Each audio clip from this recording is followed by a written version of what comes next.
everyone, welcome to this week's Desteni I Process Live Google Hangout. I'm Christina, and I'm hosting this week's Hangout. It's a new series we're going to be opening up over the next few weeks. We're going to be talking about the working environment, everything that has to do with being at the work, the relationship with the boss, the gossip that happens, finding resistance to going to work, things like that. So over the next few weeks, we're going to be talking about excuse me, the relationships we have with our working environment. And so today what we're going to do is open up the point with that initial process, looking for the job, applying for the job, going to the interview, and all things that can kind of come up within ourselves during that process. And we have two people joining us who are going to talk about their experience and how they have supported themselves within walking the Desteni process and how that translated into who they were during that whole process of finding the job, applying, doing the interviews, stuff like that. So I have Daryl Thomas joining us from Houston, Texas. Hey, Daryl, welcome. Welcome. I'm happy to be here, Christine. Glad to have you. And Carrie made it, and we're so happy to have her. Carrie's here from the East Coast. Welcome, Carrie. Hi. So as a reminder, we encourage you guys to participate in our discussion if you have comments or experiences you would like to share. We'll be talking for about 30 to 40 minutes, so get those in on the Desteni I Process Google Plus page. Click on the Q&A app, and you can go and submit your words there. Or if you're watching from the YouTube page, click on Be a Part of the Conversation, and that will take you to the Google Plus page. You'll have to be signed into your Google Plus account, but there you can also participate. One minor thing also, Daryl might be leaving us. He's got a very important meeting in 30 minutes, so if he drops out at the end, no worries, we'll see him again. So let's start. If Daryl, you want to start just talking a little bit about your background with the whole job search, kind of your general experience, what you have found over the years in looking for the jobs. Well, sure, thank you. I've been looking for jobs for a long time. In the past, I would say looking for a job was pretty easy. I tended to keep my jobs for years and years, and in the past most of my job hopping activities would be from one branch to another branch. And so that sort of insulated me from a lot of the typical anxieties that some job hunters may experience when they perhaps are going to another profession or a new profession or something they haven't actually done before. Since I've been in Houston, which a place I had not been accustomed to or familiar with, learning about the city, learning about the way that people behave, learning, how to get along with them, being from the Midwest and bringing that to Texas has been somewhat of a challenge, but at the same time, people are pretty much the same wherever you go, I found. The job hunting experience, I usually go through looking up Craigslist or career builders. Sometimes I go to temp agencies. I've had successes with all those types of job-seeking tools, as it were.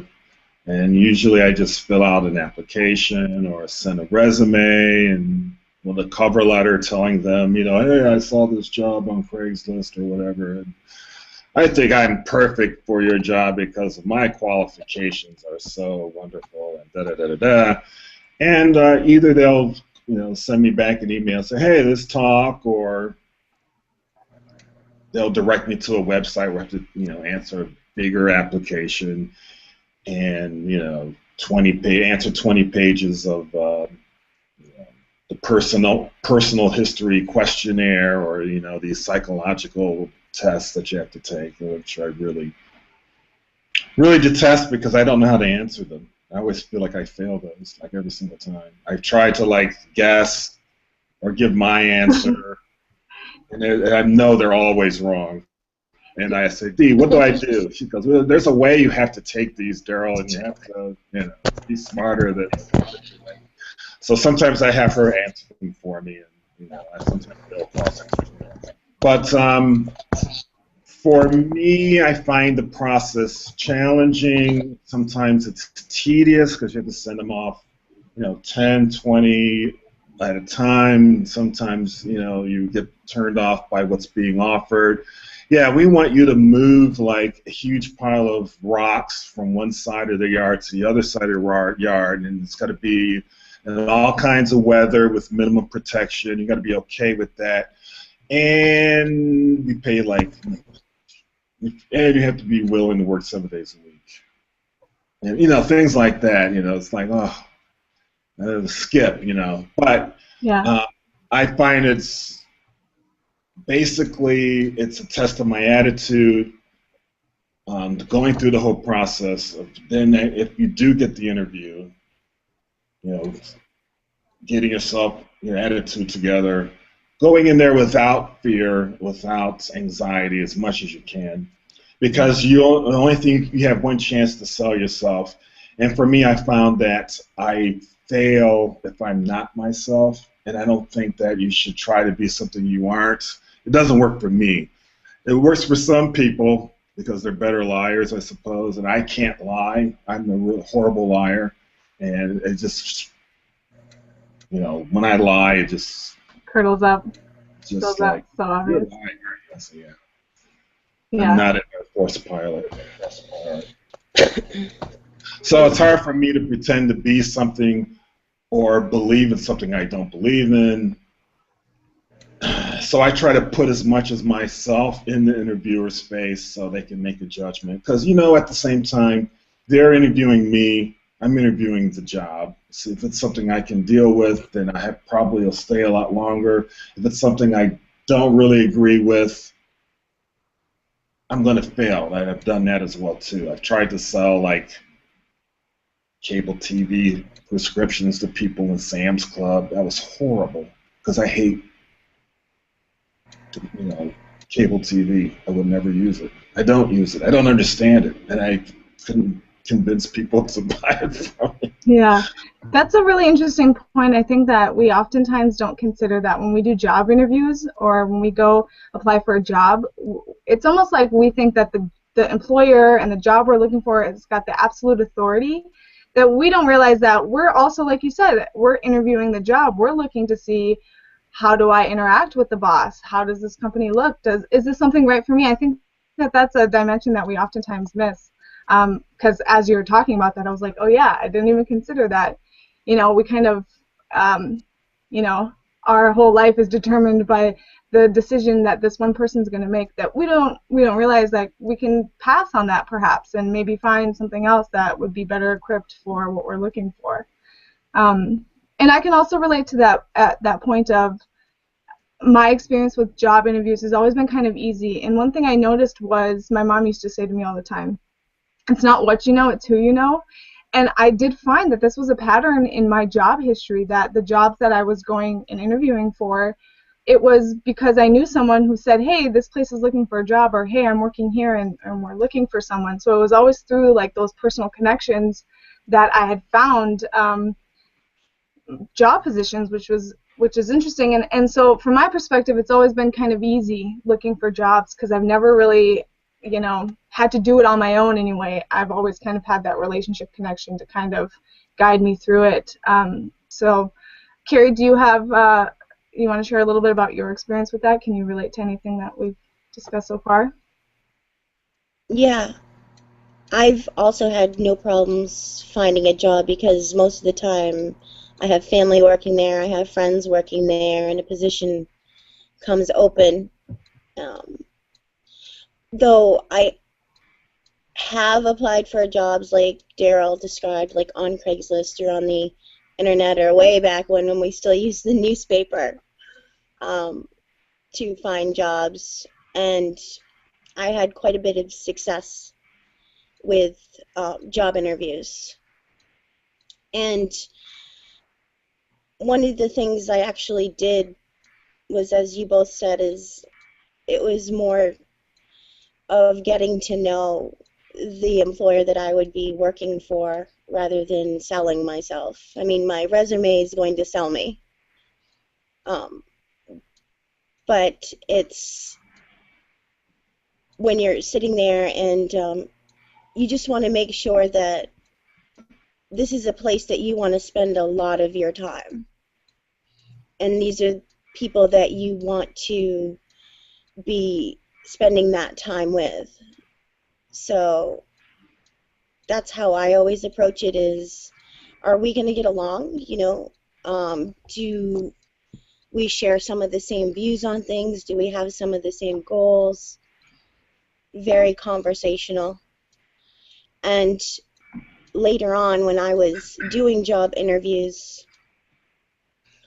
I looked for people that I could sit and just have a conversation with, or someone that could entertain me. So even if they weren't qualified for the job, and I worked in the food industry, food and beverage, in a restaurant, so if I had somebody come in and apply as a waiter with no serving experience, and which was kind of important because it was more of a fine dining atmosphere.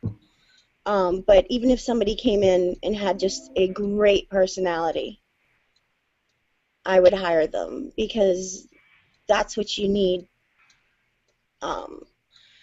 for people to be talking with other people at tables is, you know, somebody that genuinely likes other people and makes them laugh and smile. That's been my whole approach on going into an interview, and also from the hiring perspective. Yeah, that's cool. Actually, Daryl was telling me about how he's also been on the other side of the table, and he mentioned something kind of interesting in terms of the responsibility the employer has to the person who's doing the interview. And like I said, you know, as someone who's always looked for a job, I've never been on the hiring side, so my experience has always been, you know, I'm the one that needs to get this job, and I need to do whatever I can so that they like me, that I don't really consider what, you know, that other position is like, that, you know, being in the employer's position. So maybe Daryl and Carrie, but Daryl, if you want to start, you know, in terms of giving some insight to the employer's perspective that maybe could support someone who is in, you know, in the opposite chair, can kind of have that understanding of where another person's coming from when they're hiring someone, to kind of alleviate some of that anxiety. There's only one thing you can control in an environment like that, and that's your own personal attitude when you go into applying for a job, because you can't tell if the person you're sitting across the desk is going to treat you with any respect at all, or are going to exhibit any kind of, you know, concern or interest in your life or where you are. It could run the gamut between someone who barely looks at you during the entire interview and asking, you know, all boilerplate questions, you know, or somebody who's actually taking an interest in you and, like, as a person, and, like, you know, communicating with you on a level that shows that they you know, have an interest in their employees other than just being a body that shows up, you know, to do the task that they're assigned to do. It's a fine line, from what I said before, of, well, where I think I've blown interviews where I believed I was exhibiting something that I thought that the employer was looking for. If it was like a leadership role, I would come across as a leader, you know.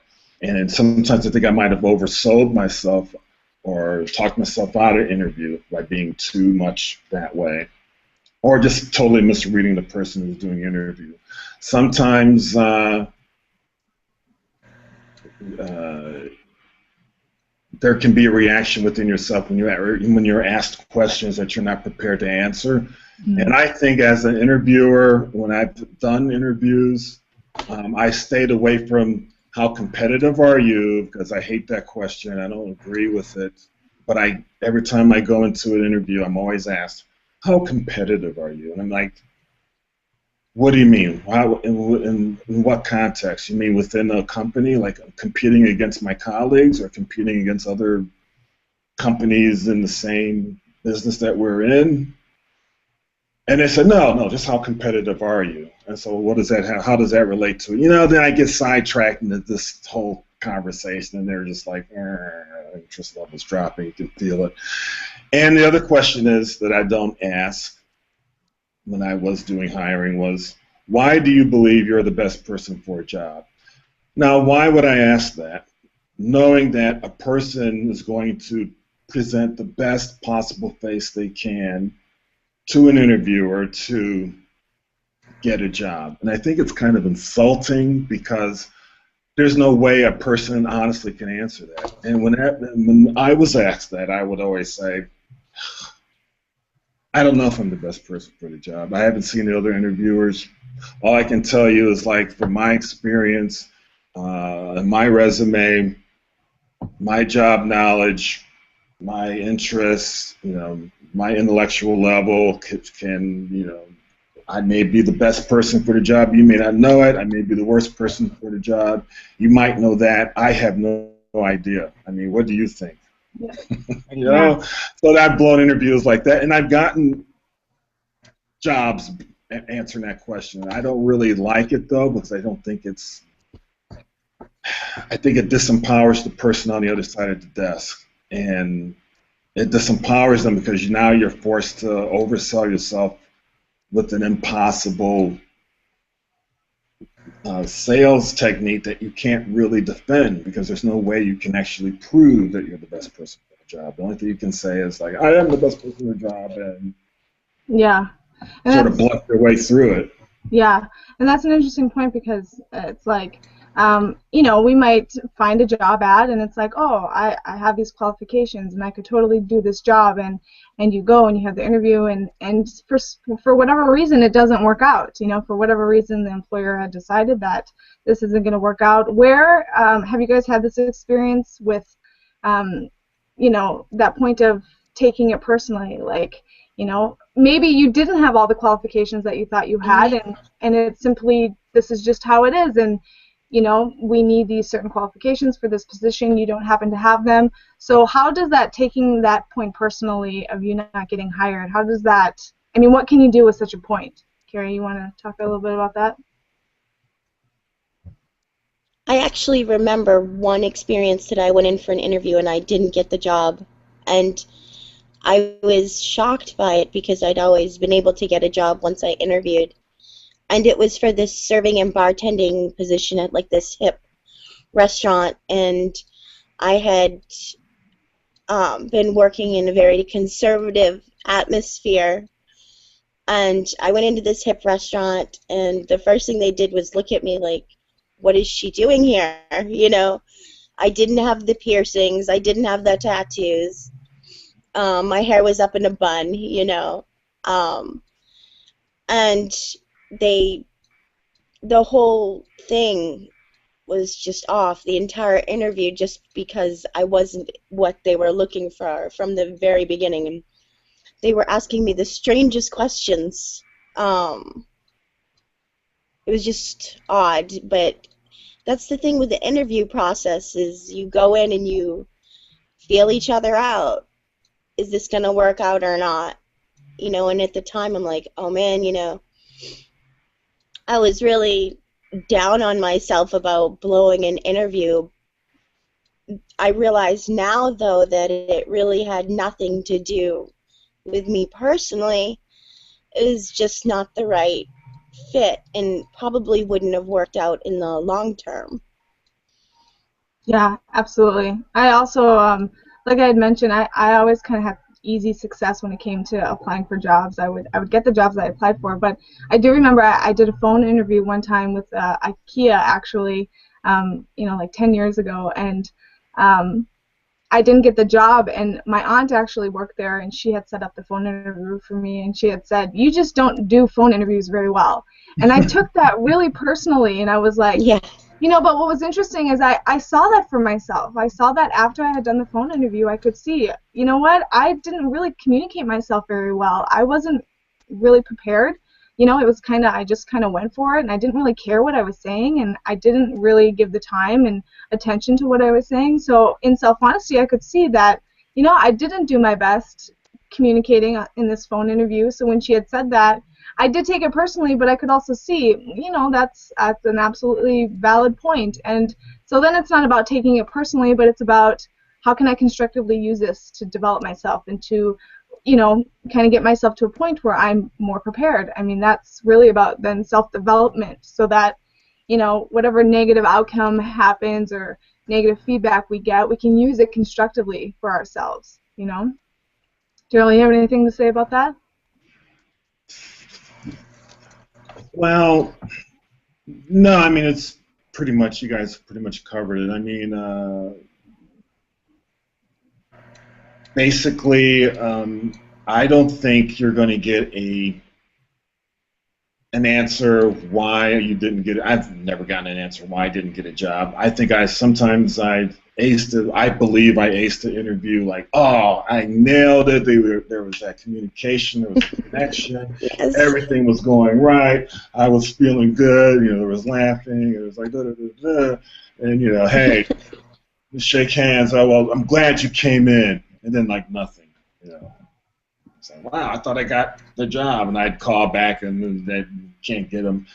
And you'll never get an answer why. Sometimes I've actually gotten a job, and the guys, hey, on a temp basis, oh, we really want you to work here full time. Okay, we're going to set you up with your phone line and your computer, and then get your name badge and your little thing for the door, so you can, like, you know, slide it and buzz it in. And all right, and then 4 weeks later, oh, we don't want you to come in anymore. So, well, why? I said, well, you have to talk to the HR. Call HR, and they don't answer the phone, or they won't return my calls. And it's like, what did I do? Yeah. You just can't. And that was the last time I decided I was going to take something personal, because they're never going to tell you. Because if they do, they can be held liable. It opens them up for legal action. If they, whatever reason. I mean, they just won't say anything. So you basically, I always chalk it up. They just didn't like me somewhere. Yeah, that's fine. You know, I rub people the wrong way sometimes, and I get along great with people sometimes, and then there's everything in between. So yeah. Well, and there's that saying too. It's not personal. It's business. You know. So if we can take, you know, the whole emotion and feeling and taking things personally out of it, we can just realize it's just business. It's just the flow of how things are working. And if you can just learn the process and apply the steps and, you know, not take things so personally, then it can be a lot more, I think, easy for people to just do the actions. What is necessary for you to do the actions, you know? I have a few comments here I'm just going to look at in the Q&A. First one is from Jonathan Motz, and I think he'd submitted this at the beginning of our Hangout, but it says, it seems that you have to give the answers on an application that they want to hear, so lying is expected. Yeah. But then you have to, I don't know. I don't know how to think like a liar, you know? If I don't agree with something, and I've had to sit in meetings where I had to pretend to go along with whatever outrageous thing they were saying, and like, oh yeah, well, you know, look like a team player, and I just like, just don't ask me for my opinion, please. Yeah. I just can't do it, and I just don't know how I don't even know what they want me to say. Do they want me to say I'll turn somebody in for stealing 50 cents out of the cash register, or do they want me to say that I always get along with my coworkers and I never, ever, ever think about the boss in a bad way? Do they really want me to say that? Okay, 5. Get down off, you know. Yeah. I just don't. I'm currently in the process actually of looking for jobs. I'm moving, and so I'm looking for a new job in my new environment, and I found this interesting thing. Not only is it kind of a tedious process, like you said, you know, it's like yesterday I applied to 4 different places, and it's 4 different emails, 4 different cover letters, you know, but it's like, man, it can take a lot of time, so definitely, of course, it needs that patience. But I found also I was trying to sell myself, but it was almost like I was confident in this is my abilities and this is what I would bring to the table and this is what I can offer. But it was interesting. I had this like reaction of I'm being too egotistical. Like I didn't want to say I have this to offer you guys, you know, which is quite interesting. Have you guys experienced that at all ever? Yeah, I have. And wondering if they see it and wonder, is this person for real? But Yeah. this is stuff I've done. I've just worded it, you know. Um, but yeah, this is real, actual stuff, and here's the people that you can contact to ask them about it. I've But yeah, actually, yeah, the last interview I was in, the interviewer asked me, she was like, wow, Daryl, we looked at your resume and your accomplishments and your job experience, and I got to say, we're really impressed. I go, great. When do I start? He said, well, this is an entry-level position, and, you know, with as much experience and job knowledge that you possess, why would you be interested in this? I mean, it only pays like $12 an hour. And I said, well, to tell you the truth, I don't know how much I'm worth to this company or any company. And, you know, I think I'm worth more than $12 an hour. I'm trying to get a job because this is something that I think I excel in, and this is something that would, you know, basically help me, you know, make my bills. You know, I don't know exactly what to say. I believe that nobody's going to pay me as much as I believe I'm worth. Mm-hmm. So I have to put myself on the marketplace and say, well, how much do you think I'm worth? You know, it's basically putting yourself up on the slave block and waiting for bidders. Okay, $11 an hour, $10.50 an hour, $13. So $13 an hour. You know, so it's a test of my attitude because I go in believing like, okay, they're going to probably pay me anywhere from minimum wage to, you know, $14 an hour if I'm lucky, which is not as much as I think I'm worth, and that's still basically poverty wages. Mm-hmm. And it's really hard on your attitude when you have to like settle for something like that just to get by, just to make your bills and survive in the system.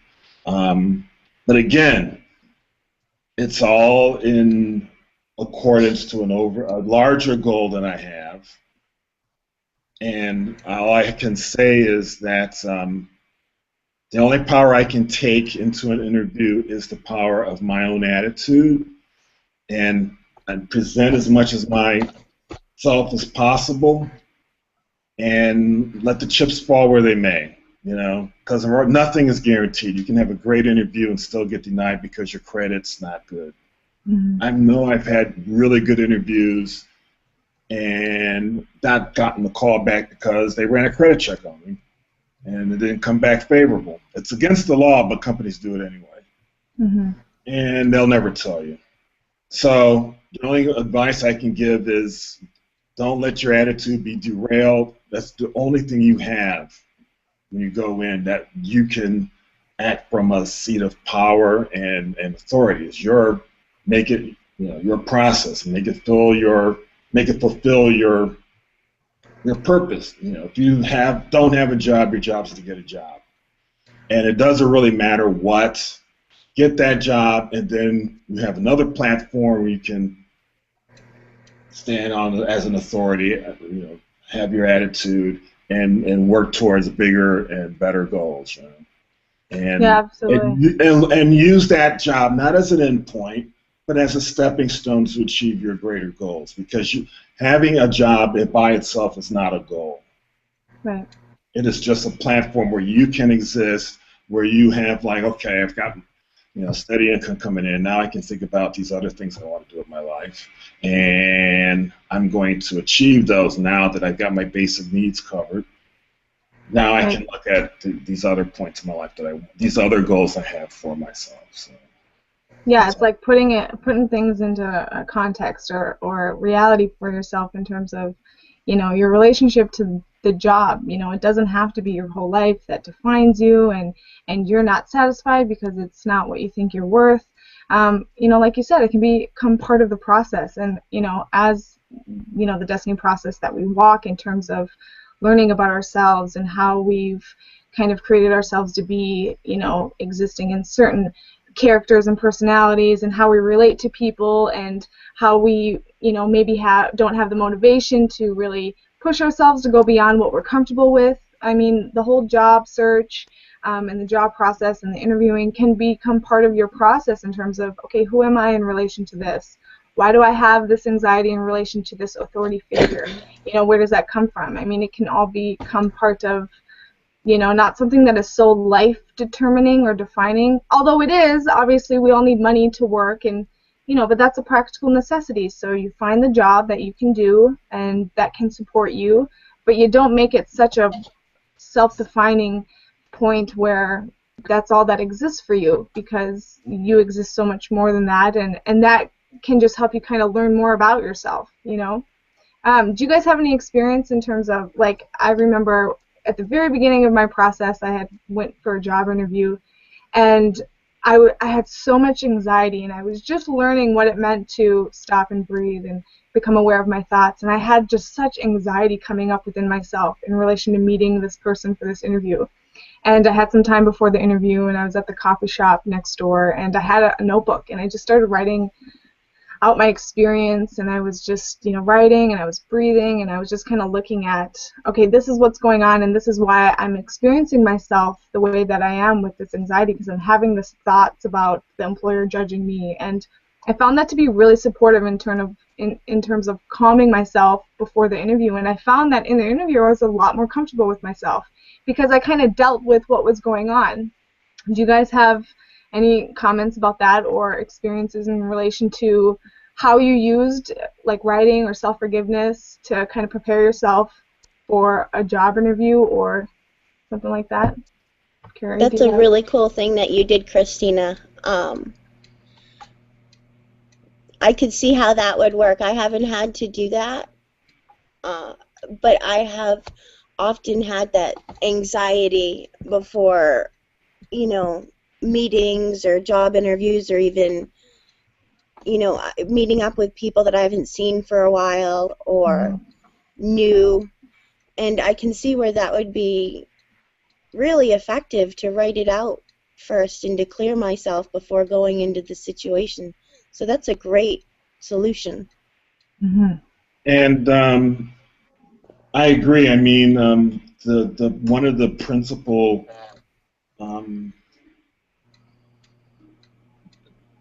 points of self-acceptance, self-creation, self-empowerment that DIP asks you to consider when you participate within it is always in the forefront. Always consider who you are within any moment, within any task, within any objective.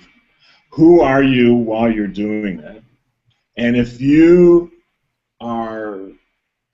see yourself being in a reactive state, and then you realize, okay, this is not who I am. I'm now in my mind as a reactive state. I'm not myself as Daryl, you know, like here, present, focused, calm.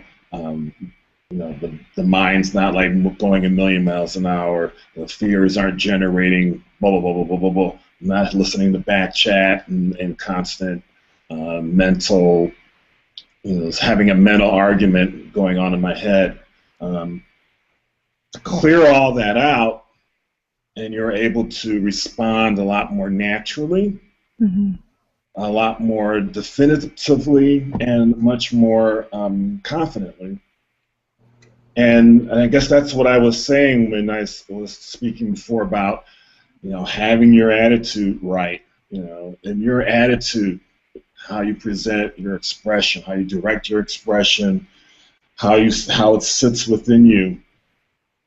And some people are going to be attracted by that, and some people are going to be repelled by that, and that's okay. Let the chips fall where they may, and not worry so much about the end result as who you are in that moment, in every single moment that you find yourself in, and that's probably one of the biggest aha moments for me to consider. It's made such a big difference in my life, especially when you're faced with disappointments and rejection and things that will cause people to give up and lose hope and go to the dark side, so as it were, where you simply want to exist in a state of rage, or endless suffering and capitulation because there's no way out.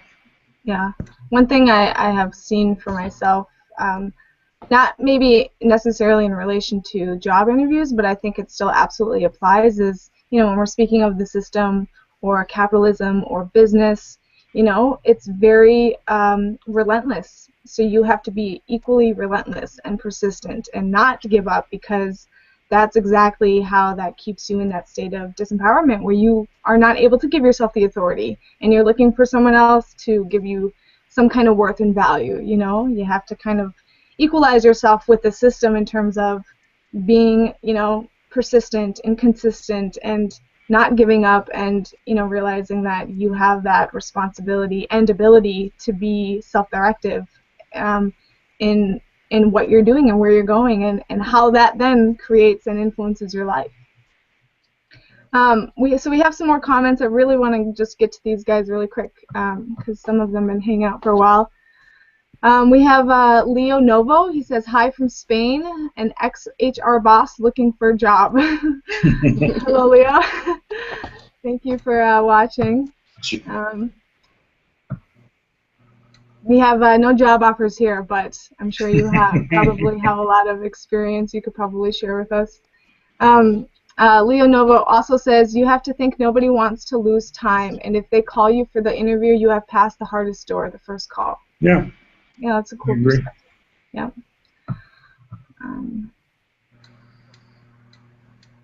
Leo Novo also says, how do you respond? How much do you want to earn? Other tricky questions. If you win the lottery, what will you do? Quit working or not?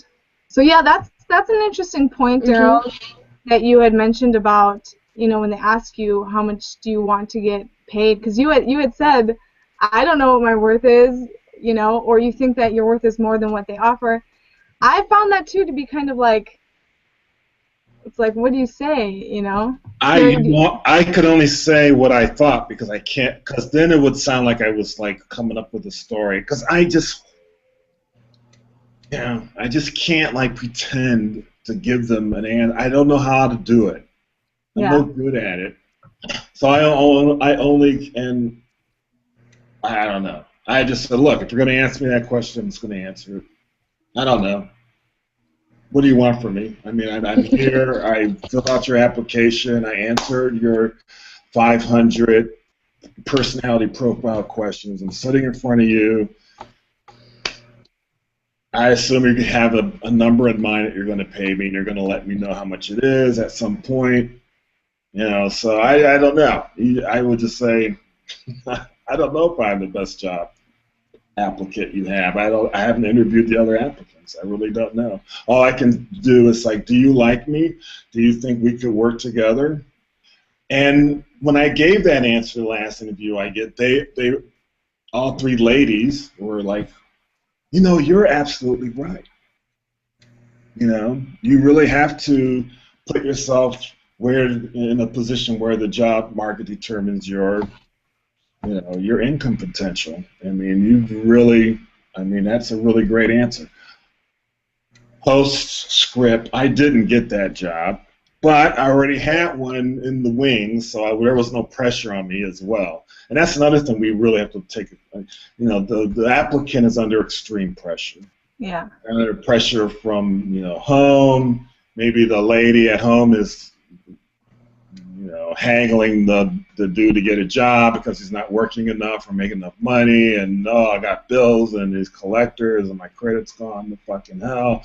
And it's hard not to have that volume turned up to 11 in your mind when you're doing the interviews, but you really do have a choice, and that's to go in there with a great attitude about yourself. Tell the fears to fuck off. You're not going to listen to it, and just be who you are. And if they like you, they like you. If they don't, they don't. And if they don't, you don't want to work there anyway. And move on to the next point. We got another day. There's a lot of jobs out there. Somebody's going to ring the bell for you. Yeah, and with that, I've got to go. I apologize. That's okay, Daryl. We appreciate you joining us. Thank you, Daryl. We're going to wrap it up soon enough, but enjoy your day. All right, Christina, Carrie, thank you so much for allowing me the opportunity to pontificate. Thank you, Daryl. Thanks. Cheers. Carrie, I was going to ask you, in terms of, how much do you want to earn? Have you been faced with a similar question? I have, and the way I would approach it is, this is what I've made in the past. This is what I'd like to make. Because if I were an employer and I asked that question, what I'm actually looking for is someone that has goals, or someone that has some value or some idea of, their self-worth. That's how I would approach that. I mean, there's so many different questions. I heard of this one guy in New York who asks, "Did you want Miracle Whip or mayonnaise? What do you prefer?" So it's the ability to respond and to, be yourself and express yourself. Yeah. Yeah. And in terms of that question specifically, how much do you want to earn? I find, that question always kind of stumbled me in the interview process before, because it's like, how do you know what's right? What do they want to hear, And for me now, and this is after, many years working with the Desteni I process and implementing tools in my life to really, become more directive with myself and really work with the facts and reality. And what I found was it's quite a simple answer, actually. I look at, in terms of preparing myself for such a question as I am currently in the, looking for the job process. I look at, what are my bills? What do I need to pay for rent? What are my car insurance? Like, what are my monthly expenses? What do I need in terms of minimum pay? This is what I need to cover my expenses. And that's kind of a cool starting point, I would think, for this is what I need to earn. I need to earn a minimum of this. So, I mean, if you can organize yourself in terms of knowing this is what my monthly expense is, this is what I need to get paid to make that, then that's, information you can work with. Okay, we have a couple more questions from Jonathan. This is a cool question, actually. He asks, do you think all social media has a part in the hiring process? Which is something I've considered a lot. I've wondered the same too. How much do they look at that? And I've heard that employers do. They do use social media, and I've heard people talking about tips of, don't have this kind of picture showing you doing this kind of activities. You want to present something professional. And I've wondered that, and I actually have had some kind of anxiety around that. Am I not hearing back from certain jobs because they found me online and didn't like what they saw? Do you have perspective? I would say it depends. I never actually went and Facebook stalked people while I was doing the interview or considering someone for a job. And I don't recall or know about any potential employers that were looking at my Facebook page or the other things I was doing online, but it's definitely a possibility. Mm-hmm. Boy, I had some crazy things on my Facebook page at one time, out partying and whatnot. Oh, yeah. But that was just a part of who I was at that time. Mm-hmm. I was into my friends. I was into going out. I wasn't sitting at home doing nothing. A lot of employers look for you to have outside interest Mm-hmm. or things that you're doing that isn't just work. So I guess I wouldn't look at it from like a point of fear or worry that someone's not going to hire you because of whatever's on your Facebook. It just gives them a better idea of what you're about. Mm-hmm. And I would definitely take it from the approach of, let's see what this person is into. What are they doing when they're not at work? Yeah, I mean, you can really get an idea of who someone is from what they share on Facebook, and it's not about defining someone according to that, but it is in a way revealing. And if there's fear about what someone's going to find about you on Facebook or other social media sites, maybe for oneself they can question, okay, am I am I presenting myself in a way that is actually who I am, or am I participating in things that maybe I want to hide from other people, and why would that be the case? So again, it's exactly kind of investigating, okay, who am I in relation to social media, and how does that interact with a potential job, and am I compromising myself? Am I living in a way that maybe isn't indicative of living principles that support me to be, living my potential? I mean, that's kind of part of, getting to know yourself, and who are you and why do you do what you do. Exactly, and I found that as I got, going on and I actually did change, that I took the pictures off of me and my friends drinking it up and partying and doing whatever we were doing, because I didn't need to have that there, or I didn't need that as to be my face on Facebook. Yeah, it doesn't really reflect who you are Right. now. It could be a part of the process in terms of getting to where you are now, but it's not reflecting who you are now. And yeah, I've done the same thing. Exactly. I've taken certain things off, and that's because also I could see at that time why I put some pictures up, and I wasn't really clear in that. So it's like, it's not necessary for those pictures to be up there.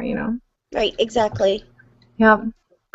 So we are, well past our 40 minutes, Carrie. If you have any last words in terms of any advice for people who are currently in the process of finding a job and setting up interviews, any last words you can give them in terms of support?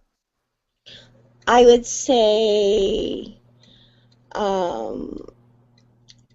go into it as yourself.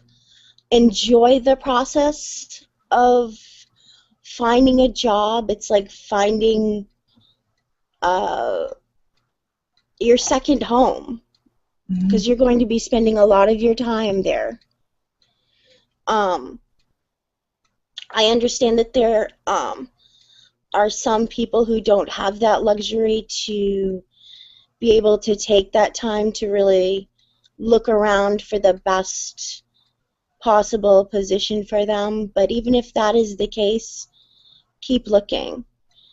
So you take the job that is available to you through the job interview process, if it's offered, and keep looking, for your home base. As far as approaching the interview, I like Christina's approach of, if you're having any reactions that are going on within you before the interview process, write it out. Because once you write it out and you get it out in front of you, it just really doesn't have that influence over you anymore. It's not affecting you. And you're clear, and you can actually go in and be yourself and not have all these thoughts going on in your head because you've taken them out. I like that approach. And then when you go into the interview, it's not just about you being interviewed, it's about you finding out if it's a right fit for you as well. So it's not really personal, it's more like seeing if this is going to work out. Yeah, that's really cool. I really like that point a lot, because it really kind of opens you up to be able to see more of what's going on and not just you focus so much on your experience and what you are feeling, but it really allows you to see, okay, there's other people here and there's more happening, and you're in it together. It's a moment of connection, you know. It's your opportunity to get to know someone else. Absolutely. And then as far as, you know, the questions, answer to the best of your ability. Have fun with it. The employers up here, and most of them that I have come in contact with, are generally easygoing, and they'll joke around with you, or ask, I don't know, even if they ask the money question, I mean, that's something you need to know. When you're going into a job, these people are going to be paying you. That's something that you need to work out, is that this is going to be a business agreement. Right. In the end, that's what it's about. That's the system that we're in. That's what we're working with here. And that's the reality.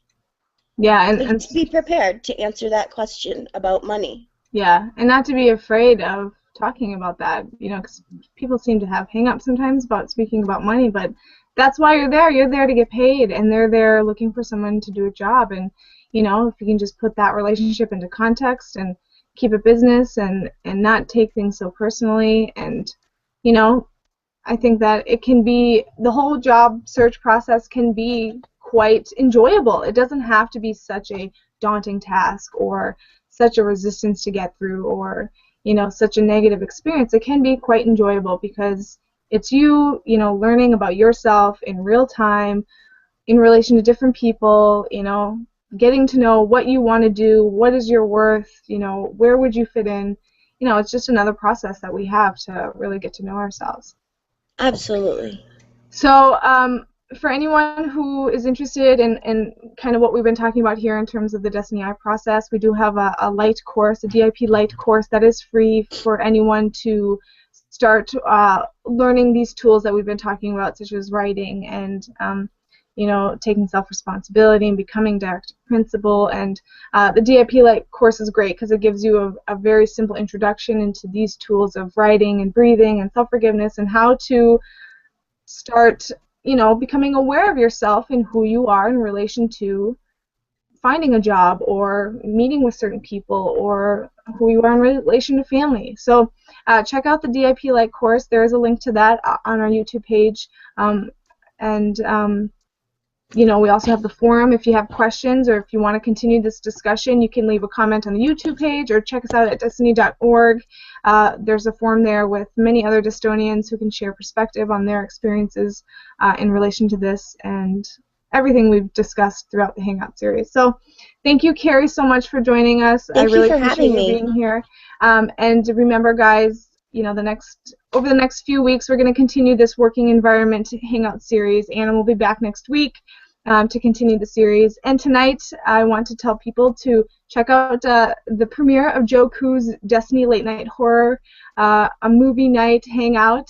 They're going to be discussing the movie Horns. If you're in North America, it will be at 11 p.m. Pacific time. So check that out tonight, and we will see you next time. Thanks again, Carrie. Thank you. Bye, guys. Bye.